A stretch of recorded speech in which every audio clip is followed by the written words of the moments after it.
4 years ago, 2015, a sad thing happened in our world. Leonard Nimoy, also known as Dr. Spock from Star Trek fame, passed away. And so that was a sad thing if you're a Trekkie. Any Trekkies in the house? No? Okay, all right, two. All right, very good. A few of us, nobody else wants to raise their hand, but yes, I'm glad. All right, so there's the Trekkies. You know Dr. Spock, all right? Everybody knows Dr. Spock, I think.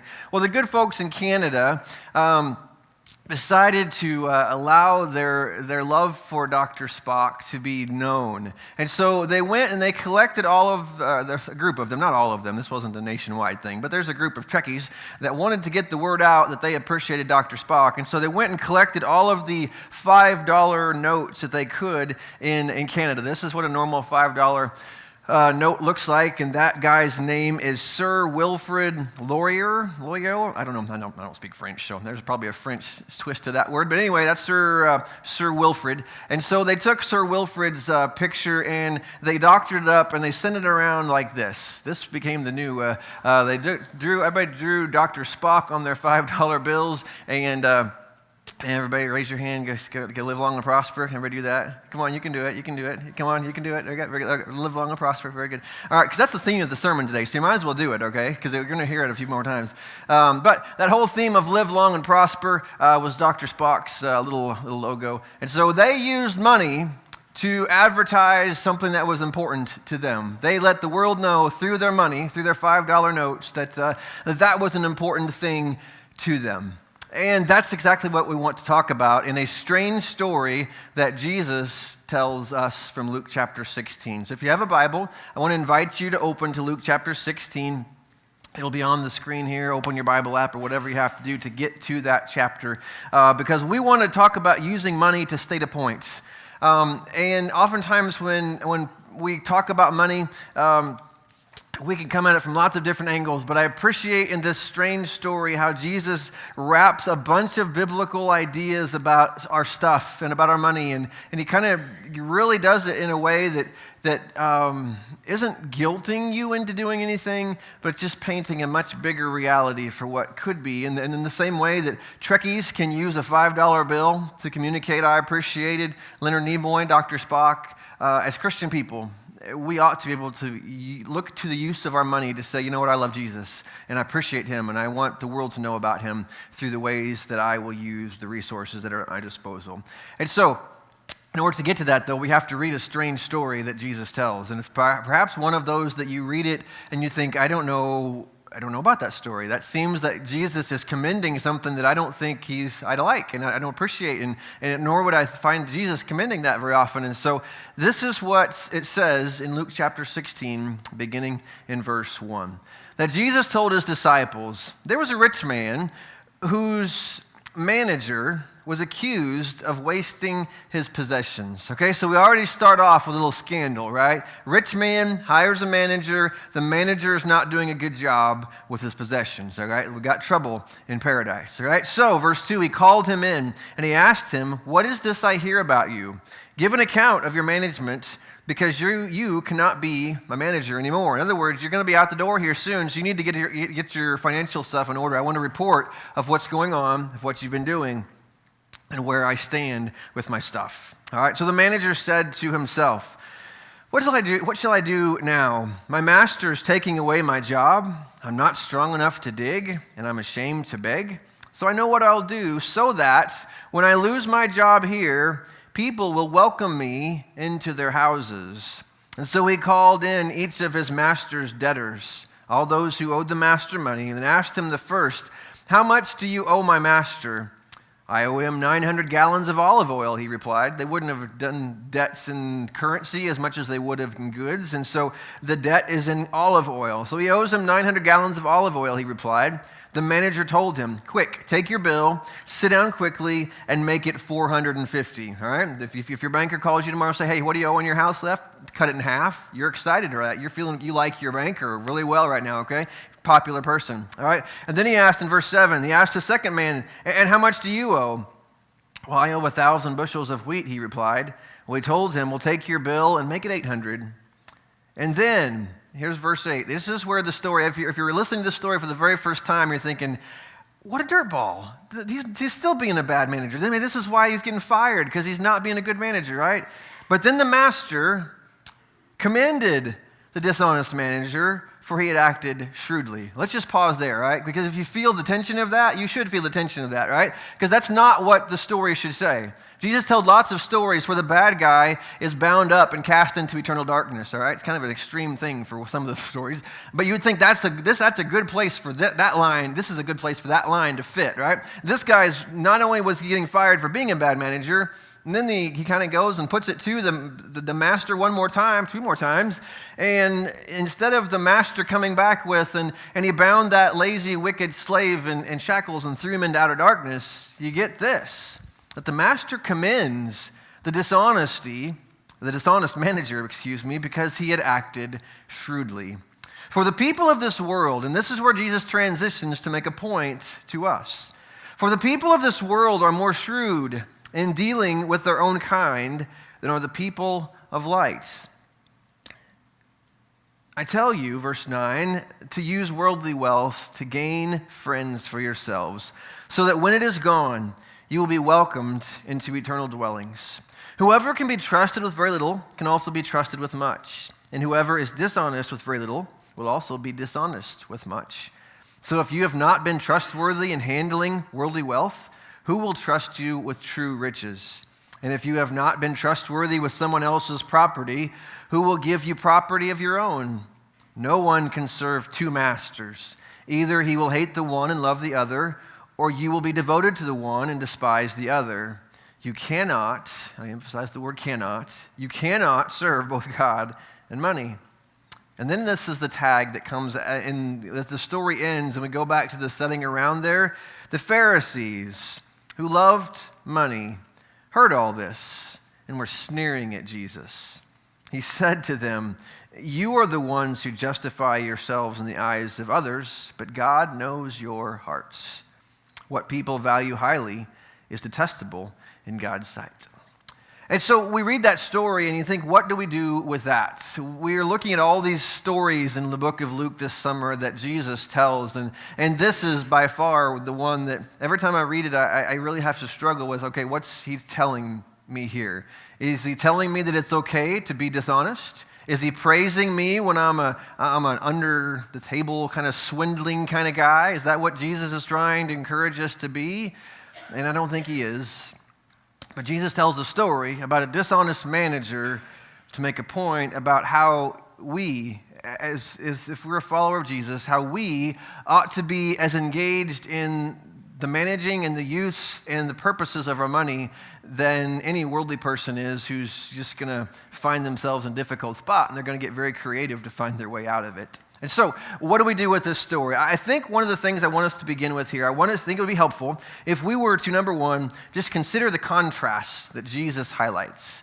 I think one of the things that this story does, if you want to understand what Jesus' point is, I think you need to go through the second half of it after the story is done and Jesus begins to teach. He makes all these contrasts between this and this.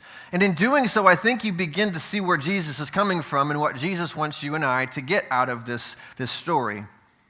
The first contrast, I think there's 5 or 6 of them. I want to highlight, they start in verse 8 all the way down through verse 13. There's probably more of them, but these are the ones that I could find. But if you look in verse 8, you find I highlighted the first contrast. The first contrast is that Jesus draws a distinction between the people of this world and the people of the light. Now, what does that mean? The people of this world are people who probably just don't know God, don't know Jesus. They live by the world's principles. They live by the world's values.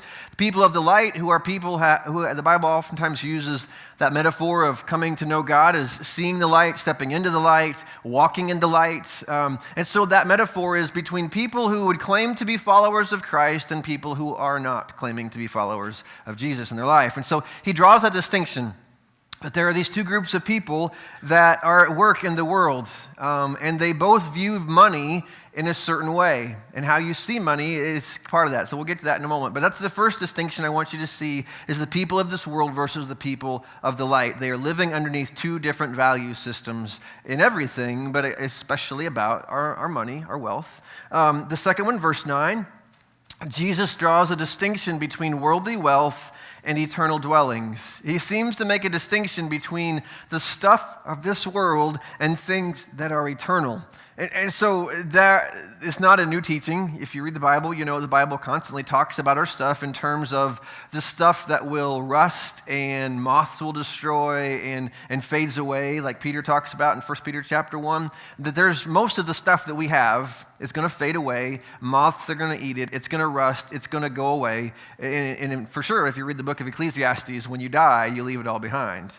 And so there's that category of stuff. But Jesus raises another category of eternal things, things that last, not just your span of life, but they last into eternity. And so you've got these two categories, right? You're making a list of people of this world versus the people of light. You're making the list of worldly wealth versus eternal dwellings, eternal things. This, in verse 10, gives you a third one. He talks about those who can be trusted with little versus those who are trusted with much. And the distinction I really want you to see there is the little versus much thing.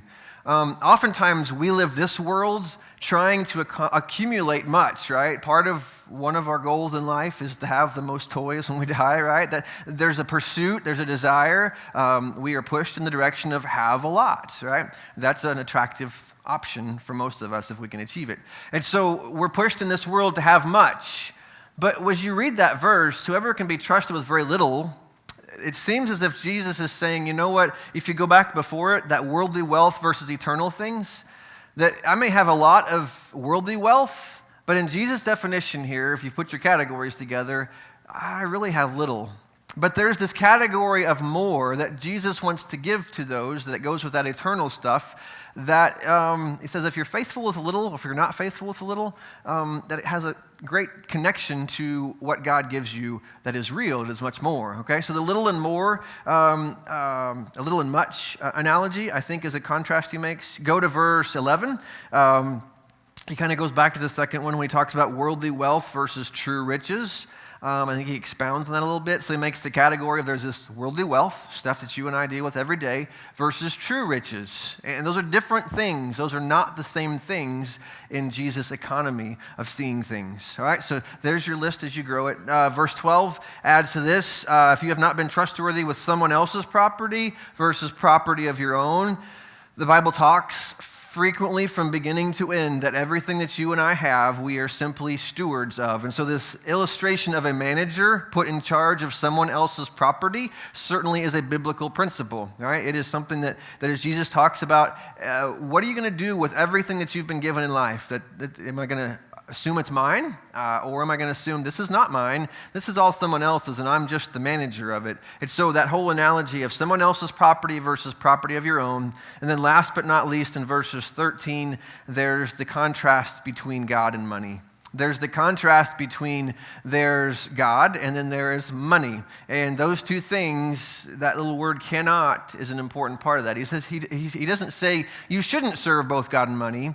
He says practically you can't. One of them is your master. One of them is what you're living for. One of them is what you live for, is what you're driven by, that you are excited by, that you love. But you cannot serve both of them. You have to make a choice about who is going to be your master, okay? And so Jesus draws those contrasts, and I think in looking at that, and as you go back then and look at the story, I think you begin to see, well, what is Jesus talking about in this story? What does he want us to glean from this? And I think those lists, at least for me, help me to begin the process of understanding what he's about to say next, because Jesus is teaching us to look at money and possessions and opportunities and our stuff in a whole new, different way. And he's setting up what I think is the real point of the story, and that's the second thing I want you to see here with me this morning, that Jesus calls us to a greater vision of what our wealth is for and can do. I think what Jesus wants out of this story is to change the focus of your eyes, your heart, to see the world, to see your stuff, to see the things that under your control, to see them in a different light. Now again, oftentimes when we talk about money in church, oftentimes there can be a guilt element to it. I grew up with that. I grew up in that, and I hear that, and I've preached that. I've been guilty of it, no pun intended. And so, but this is not what Jesus does. Jesus doesn't come at us with guilt. I think what he comes at us with is just a greater vision to see the potential of what can be in your life when you see the world through the lenses that he is trying to help you see the world through. And so he calls us to a greater vision of what our wealth is for and what it can do when we live it in the way that he's about to show us, okay? So let's go back to verses 8 and 9 again. I want us to read through the conclusion of this weird story where this guy is guilty, first, of mismanaging his master's stuff, and then secondly, of cheating him out again. But the master comes back and he does this in verse 8. Again, it says, the master commended the dishonest manager because he had acted shrewdly. And that word is key to what we're going to think about the rest of our time here. He acted shrewdly, all right? Now, later in that passage, in that verse 9, it says, I tell you to use worldly wealth to gain friends for yourselves, so that when it is gone, you will be welcomed into eternal dwellings. In other words, again, the contrast again, right? Either living for this world or preparing for the world to come. And part of what Jesus is trying to get is that he's trying to help us to see our stuff as it either is something that I'm using just for this world, the people of this world, or am I living as a person of the light who recognizes that my stuff is an opportunity to prepare for something coming ahead. And not just to get there, but to be welcomed into and to be received generously and to be celebrated when you get there. And so I want us to think about that word shrewdly, okay? I don't know that if somebody has ever asked you, what character traits do you want to be known by? I don't know that shrewd has ever been a word that I've thought of, right? I don't want to be known as shrewd. That seems to have a negative connotation to it, but I don't think it is. I think it is a neutral word that in this context, you find a man who is dishonest in his management of his master's property, and he is shrewd in probably a negative way, because he, as we'll see in a moment, there are some things that he realizes and he acts shrewdly, or he acts in accordance with the reality of it he's in. But shrewd can also be a very biblical word. Jesus encourages us to be shrewd. Other places in the Bible, it's not translated as shrewd, it's translated be awake or be alert or be prepared. And so that word shrewd is a word that I want to ingrain in your head. So we're going to use the word shrewd 20 times the next 5-10 minutes here, because I want you to walk out here thinking, I want to be known by God as shrewd, all right? As shrewd, okay? And so there's fun things we can do with that word, but we're not going to do that. And so Jesus asked the question, why do the people of God who know they will give an accounting to God live as if that day will not come? It's basically what he is trying to get us to think about when you read those verses. But why do people of the world, pagans, motivated by greed, give more thought to how they manage their money than Christians who ought to be motivated by grace and by kingdom principles and by kingdom purposes? And again, he doesn't say that you deal with the money god by just getting rid of it. It's about how our hearts are and how we see it and how we're managing it and using it that is at the key of what he says. Instead, he says you should plan and invest your money in a way and use your money for kingdom purposes that is going to become a wonderful tool, and that money can become a wonderful tool in the hands of a shrewd, God-loving, Christ-loving person. It becomes an incredible tool that does so much good in this world in so many ways. And so what does Jesus mean when he praises the man for acting shrewdly? If you were to look up Webster's 9th New Collegiate Dictionary, which I'm sure you have on your shelf beside your TV remote, this is what shrewd means according to Webster's. It means to be clever, discerning awareness, practical, hard-hearted cleverness. Now, not just hard-heartedness, but hard-hearted cleverness and judgment, okay? So when you think about being shrewd, that's what he's leading you to be, is being a person who is focused and is got a target and who realizes the purpose of what he has or what she has and the purpose that he's living for or she is living for. And there's a cleverness. I love that word as a part of this, because I think what we're going to get to here in a second is the fun part of being a steward for God. And so when Jesus says we should be shrewd with our resources, here's the way I summarize this, that we should be three things. That we should be awake to reality. If you were just look at what is Jesus connecting with the bad manager, right? You see, he's awake to reality. He is very alert to his reality, right? He knows that his job's about to end. He knows that he's got a limited window to do something that's going to help him in the future. And so he is awake to reality. I don't know, I'm not cool, but would the kids call this woke? Right? He's woke, is that right? Tell me if you kids have used that inappropriately. I won't use it second service, okay? But he's woke to reality, okay? And so he's awake to reality. He is clear on who he is serving, right? He's clear on his purpose. I need people that when I'm out of work here, because I was good to them there, they're going to welcome me in. If nothing else, it's because I can bribe them into getting into their house and I have a job there, right? Now, that's not what Jesus is commending, but it's the thoughtfulness, right? It's to clear on who you're serving. And number 3, there's a creativity in honoring Jesus and blessing others and investing in eternity. There's a creativity that he engages in because he has this purpose and he is awake to reality. Okay? And so as a steward, I think Jesus is pointing us towards shrewdness so that we are awake to our reality, that we are clear on who we are serving, and that we are creative in honoring Jesus and blessing others and investing in eternity. Now, I love the creative word there because I think oftentimes when we think of biblical stewardship, creativity is not a word that oftentimes comes to my mind. I don't know that I've ever attached that to anything I've taught or even thought about, but I was reading for this and preparing for this, that word creative kept coming up, and I love that picture. Because in reality, if we just do normal things, if I have something I want to do, if I'm really thirsty for a Coke, I can be very creative in where I search for change to find that Coke, right? I'll tear the house apart till I get my $1.08 so I can go through McDonald's, right? I will be creative to find that change, right? If I'm awake, clear, and creative, I'm going to find my $1.08 to get what I need, right? We can be creative in that when we know that we want something to be a reality in our life financially, right? And so apply that in bigger ways, right? You want something, and so you're going to be creative. You're going to find ways. You're going to sell things, right? You'll auction off children. You'll do all kinds of things to get the money that you need. I'm kidding. We don't auction off children, but you know what I mean, right? We'll be creative in saying, hey, whatever I want, I can be creative to get there. And Jesus is saying that principle that is at work in the reality of our world, a God-loving, Christ-loving person is going to transfer that energy, that creativity to say, okay, I believe in Christ, and I believe Christ is coming, and I believe Christ's kingdom is the most important thing I will ever find and know and live for in this world.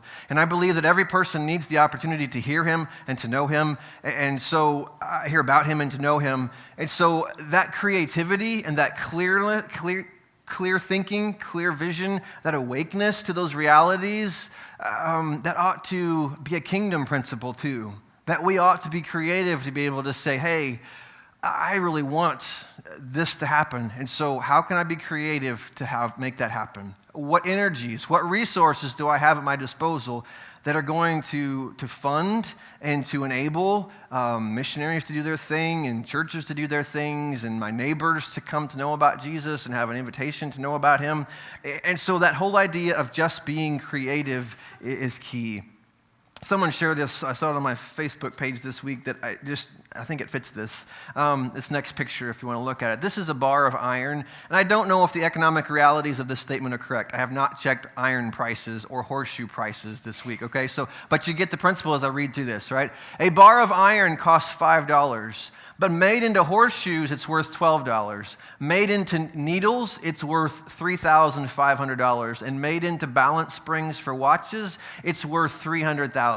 Now, again, I haven't checked the economic realities of that, but you get the point, right? You can have something that is not worth a whole lot, but when you begin to become creative with, okay, well, how do I maximize this for God? How do I maximize this so that I use this thing that's under my control, whether it's money, whether it's property, whether it's possessions? How do I maximize this in a way that makes this the most blessing to God, that blesses the most people, maybe enables God's work to be done in this world? That creativity is a beautiful, beautiful thing. And so I think as you grow in your faith, I think a part of that maturity is learning to look at everything under your control with this thought. How can I leverage this for God and his glory? How can I leverage this? I heard a sermon years ago talking about Moses, because God asked Moses the question, what's in your hand? And the sermon was basically, what's in your hands? And every day, you and I have things passed through our hands. And the question becomes then, well, what's in my hand? How can I leverage this thing in my hand, in my control, whether it's a dollar bill, a $20 bill, a Canadian $5 bill, whatever it may be? How can I leverage this for God and for His glory? Now, again, that doesn't mean I just check everything and live in a cave. That means I have things under my control, and how do I leverage this for God and for His glory? And so after the tornado, a little over a month ago, I saw a lot of that. Some people had money in their hands and they gave that away to help people. Some people had homes that they opened and said, hey, I've got this extra room. Can someone stay here? That's leveraging something for the good of others for God. And it's just saying, hey, this is under my control. This is in my hand. What can I leverage this? They had skills. They had talents. They had things. If you looked around the couple days after we cleaned up the church, people brought all kinds of things. Who knew they had those things? But all of a sudden, amazing things were cleaned up quickly. Amazing messes were cleaned up quickly because people had things in their hands and they used them for good. And so that principle, I think, needs to be a growing principle in our life. That how can I use this to help someone come to know Jesus or be encouraged in their walk with Him? And so maybe that means, and I see this in the lives of people, some of you even, that I have this job. And it's a job. It could be just a job, but it's more than just a job. Or I have this business, and I have this business, and it could be just a business. It could pay my bills, but I want it to be more than that. This job, this business is an opportunity. It's in my hand, and how do I leverage it for the good of God and His glory and people, and making those connections between God and people? So how do I leverage that? I don't know what the answer to that is, but I bet if you were awake to the reality, and if you are clear on who you're serving, and if you are creative, you're going to find ways that you can leverage that for God and His glory.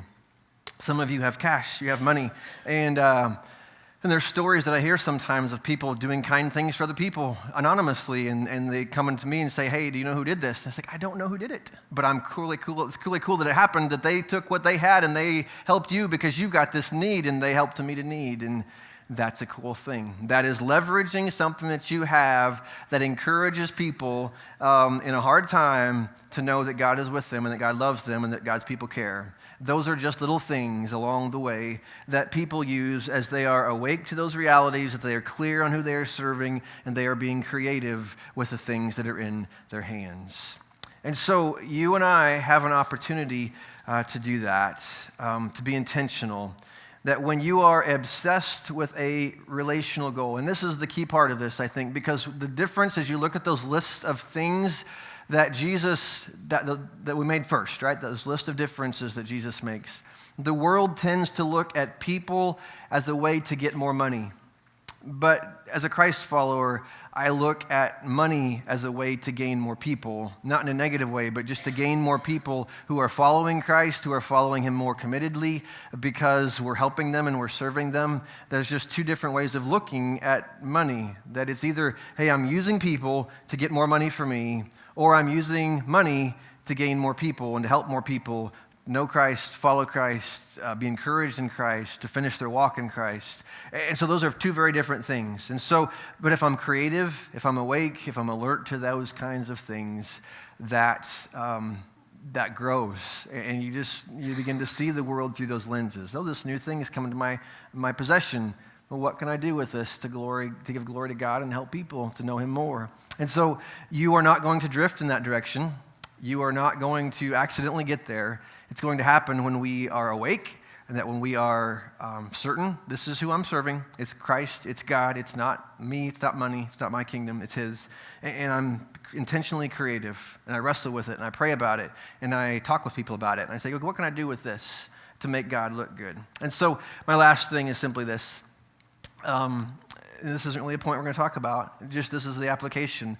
That I just would encourage you to take the story of Jesus and spend some time clarifying what you really value.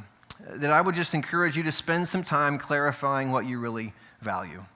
Because I think Jesus would be pretty easy to draw out of this that Jesus is trying to tell us that what you do with what you have says a lot about what you really do value. And so Jesus would say, look, if you want to value me, if you want your life to really be centered on me, one of the ways you're going to grow in valuing me and centering your life around me is it starts with how you manage your stuff and your money and your opportunities that are in your hands to do something for me with them. And so I just want to leave that with you, to ask you to spend some time clarifying what you really value, and then go do it. Be creative with it. Go serve God with it, and allow him over time to work through those things in your life.